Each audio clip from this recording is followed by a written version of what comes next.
Good morning students. Today we are going to start the revision for our first report, and today I am going to explain the topic once again, that is the YAC, that is yeast artificial chromosome.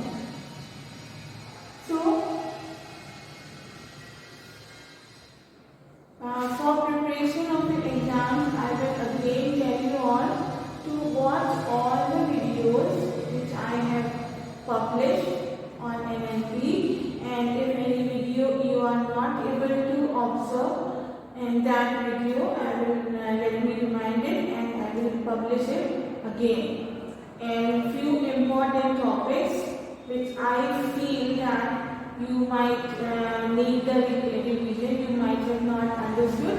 Those topics I will be explaining in my videos once again, and you can see it in the chapter revision. So today I am going to explain YAC.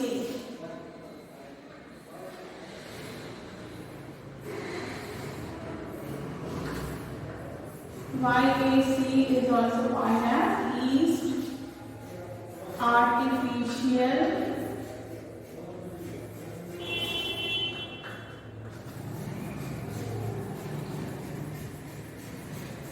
chromosome. Now, why the artificial chromosomes are synthesized?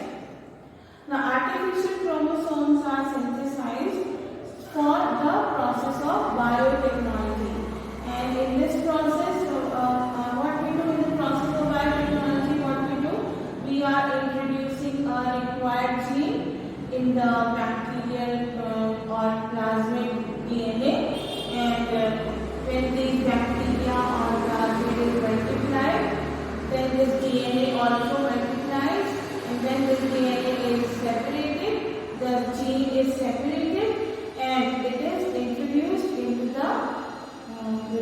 the genome of the required organism whom we want to improve. So we are using the biotechnology in the field of agriculture to improve the quality of the crops, quality of plant color, size, quality of food, etc.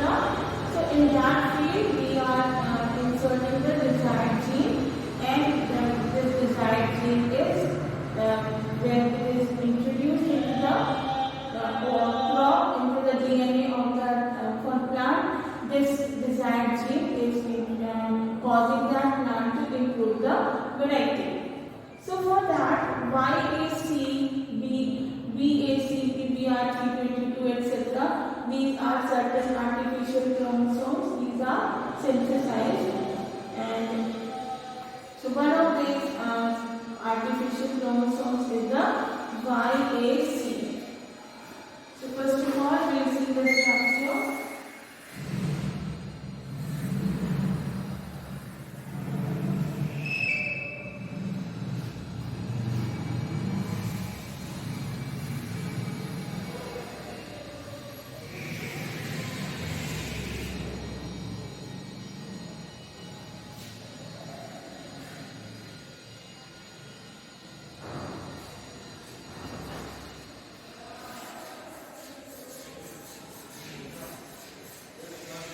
Although I have given this video in this diagram, again I am telling you today. This is the telomeric end, and this is another telomeric.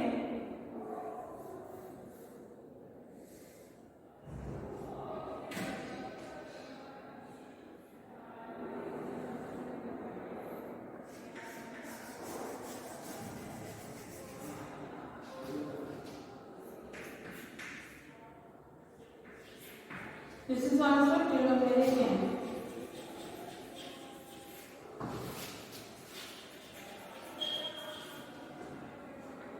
And this is the places which is the gene called BAM H1. This G is for the enzyme RAMH1.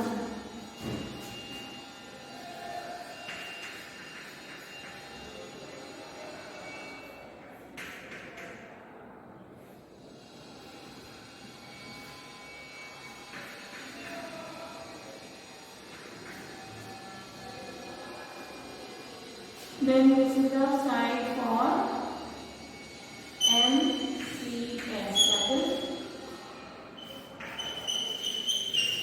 multiple cloning site.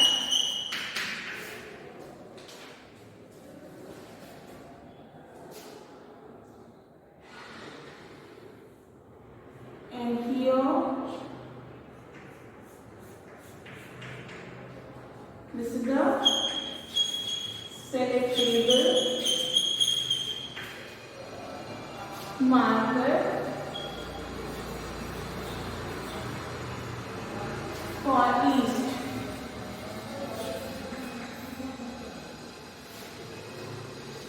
And this is the selectable marker is suppressor for G.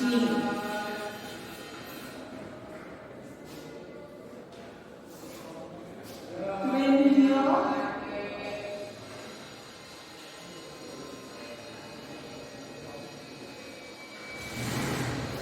there will be oride, it is origin.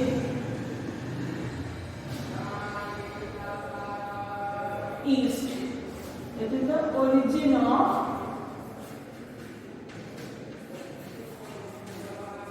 replication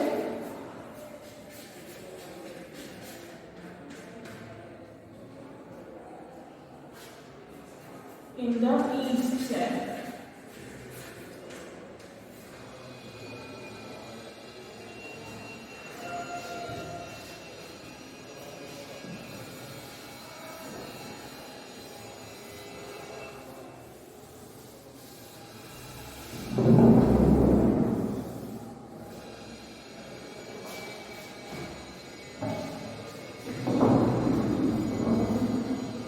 Then here we can not with different colors. To differentiate, we can draw it with different colors. This is the CEN 4, and this is the centromeric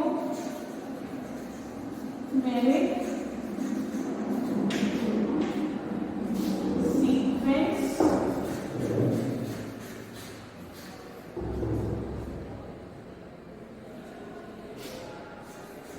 to propagate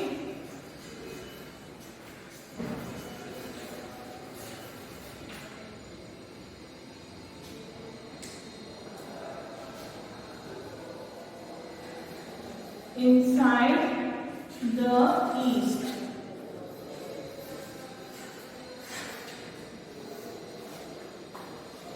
So this is the place of centromere. This is the telomeric end. These are the two ends, telomeres, and this is the centromere. These are the two arms.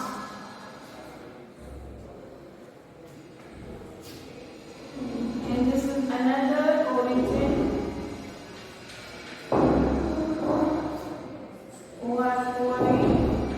That is the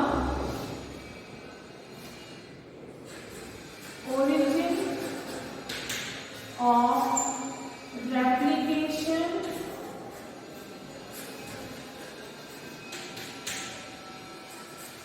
in bacteria.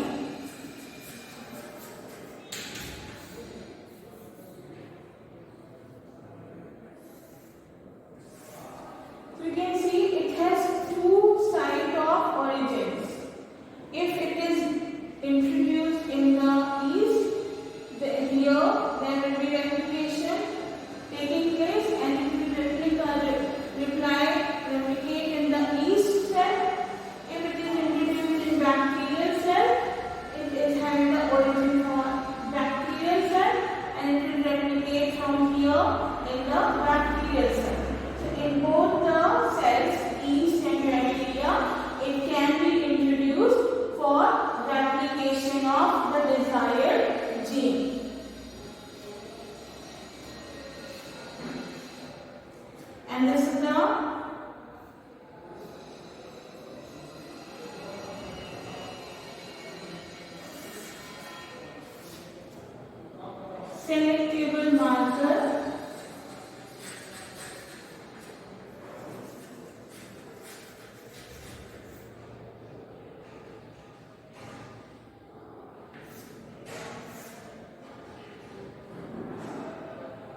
bacteria.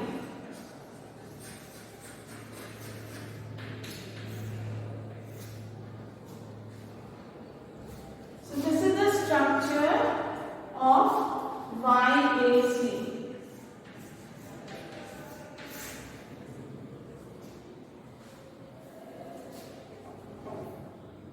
Now see, telomere sequence, what is their function?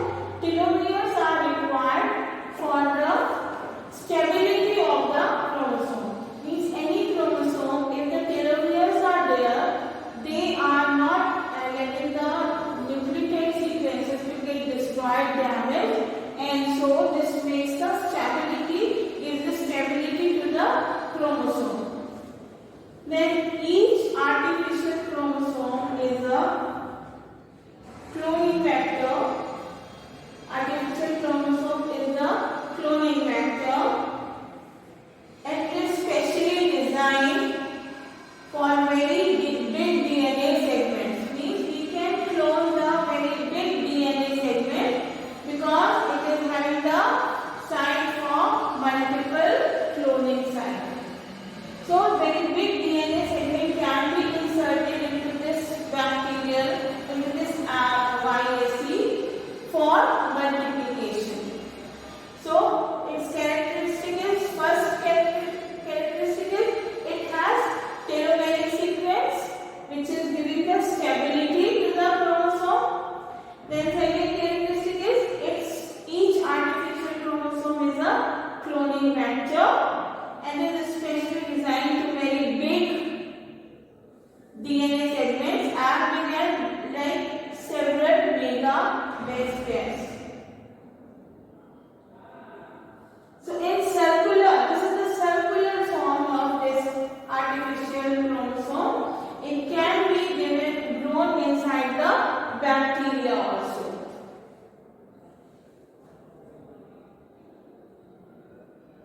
Then they could be isolated like a plasmid, because they can be grown in the circular form, so they can be isolated from like a plasmid by using the BAM H1.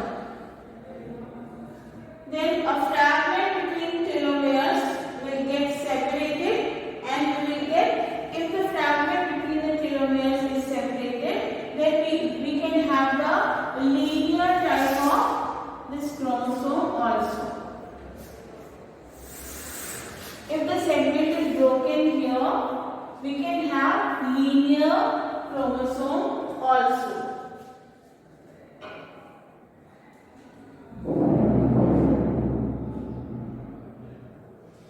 So now I am going to give you the diagram of linear YAC.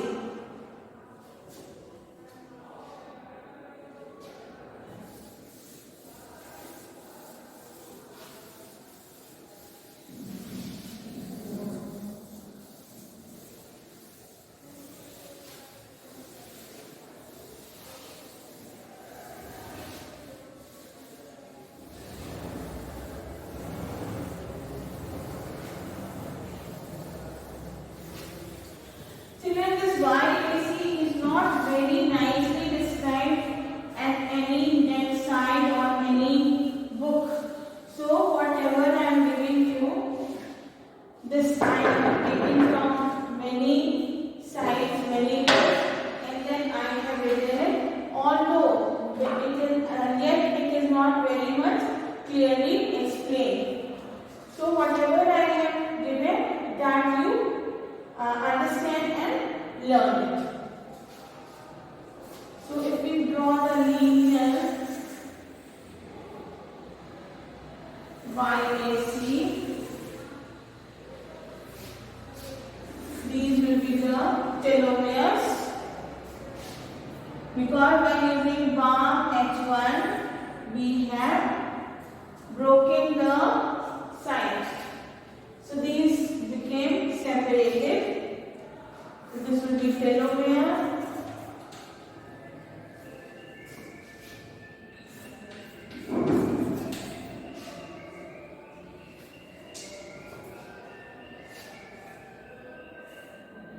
This is the selectable marker.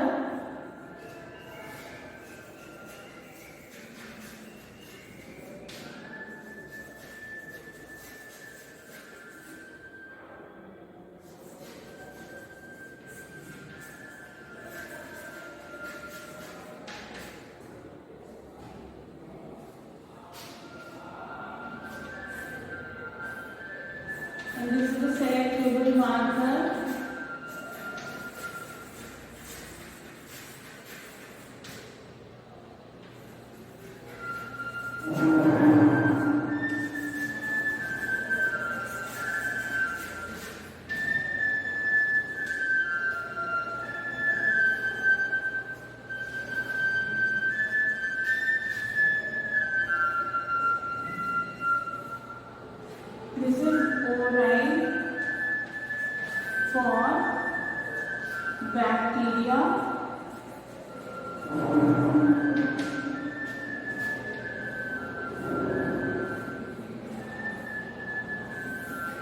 This is oride for yeast.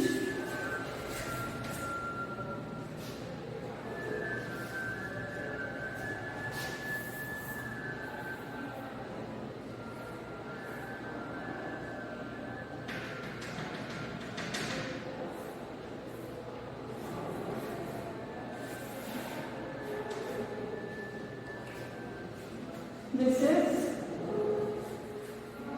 MCS, that is multiple cloning site, where we are introducing the foreign DNA segment. And this is the centromere.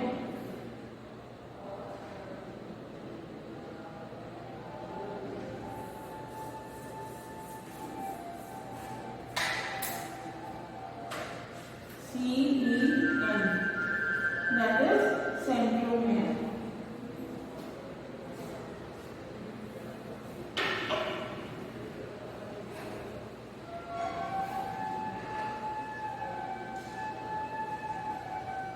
So now this linear DNA, we have seen that circular DNA was restricted by the BAM H1.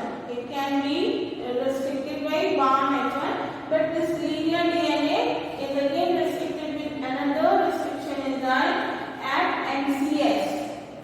We will use the restriction enzyme here N, such as EcoRI, and after restriction restriction enzyme digest at MCS, means when we are using restriction enzyme here, for example EcoR1.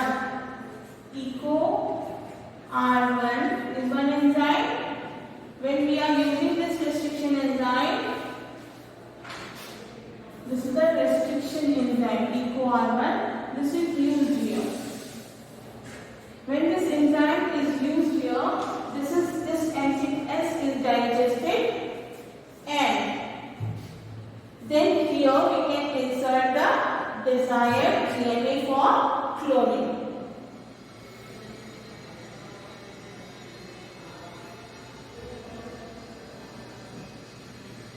So why this YAC is very important? Because we can make the clones or multiple copies of very large DNA segments, yet it remains stable because of the presence of telomeres at both the ends. So this is the importance of YAC. Then after inserting DNA fragment in YAC, we insert YAC in yeast. When we are inserting DNA in this MCS, we insert it in the yeast. How we are inserting? By electrophoresis. By the method of electrophoresis, this plasmid, which is containing the DNA segment to be cloned at MCS, this plasmid will be inserted into the yeast cell.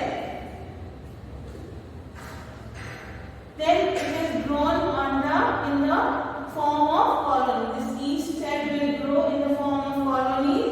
The recombinant colonies will be red. We are growing it in the yeast cell, so this recombinant colony will be red. And non-recombinant colony means, although we have inserted this DNA into yeast cell, but then also many yeast cells will not accept this DNA. So what will happen? The yeast cells which became recombinant, which have accepted this recombinant DNA, they will grow in red colonies, and the yeast cells which